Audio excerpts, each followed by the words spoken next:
Sa SM Clark para titignan yung yung malaking Christmas tree. And guys, nasa SM ngayon ako guys. Oh my gosh.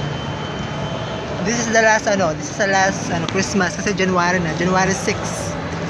Ito guys, nasa SM Clark ngayon ako para tuklasin yung malaking Christmas tree na pinagmamalaki ng SM Clark. Pero guys, yan. And guys, so diba? Ang laki diba guys? Woo! Yan. Kahit pandemic ngayon guys, nag-celebrate pa rin tayo ng Kapaskuhan, di ba? Siyempre iba pa rin yung celebrant, di ba? Si Papa God. Si Papa God, oh. Tignan yung guys, yung Christmas.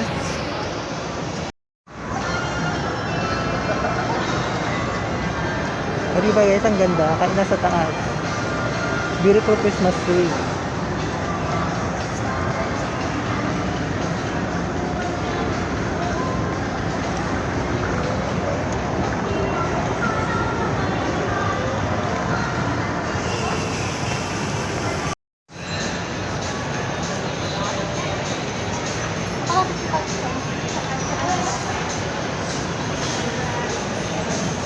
Hello guys, nasa SM Park dito sa taas guys.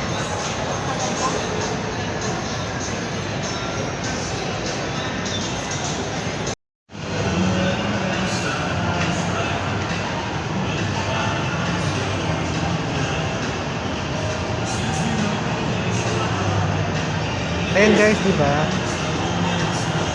Ang ganda. Kaya nasa taas na ako guys. Kitang-kita pa rin kagandahan ng Christmas tree dito sa SM Park guys. Look, di ba? Oh. Actually guys, kakagaling ko pa lang ng nagpa-check up ako ng UTI. So ngayon, yung UTI ko guys, thank God wala na siya. So ngayon, pumunta ako dito sa SM Clark. So nakita ko ngayon yung magandang Christmas tree. Ayun, yung parang ako guys. Ang ganda pala guys.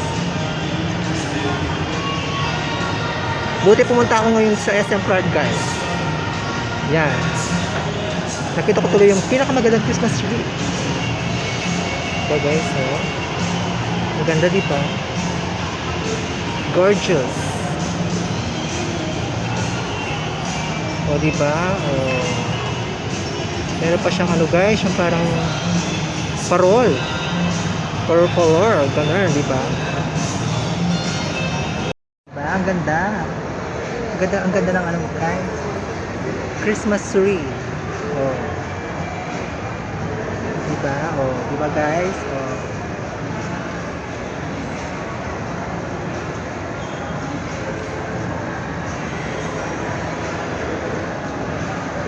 Marami pa rin pumupunta sa SM Clark kahit pandemic guys.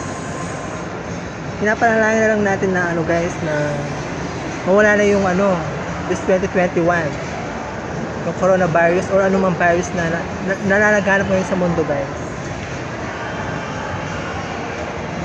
Basta sabay-sabay lang tayo mag-pray, mawawala din yan. Guys, so tignan yung guys, oh, yung Christmas tree, ang ganda. It's very gorgeous, beautiful.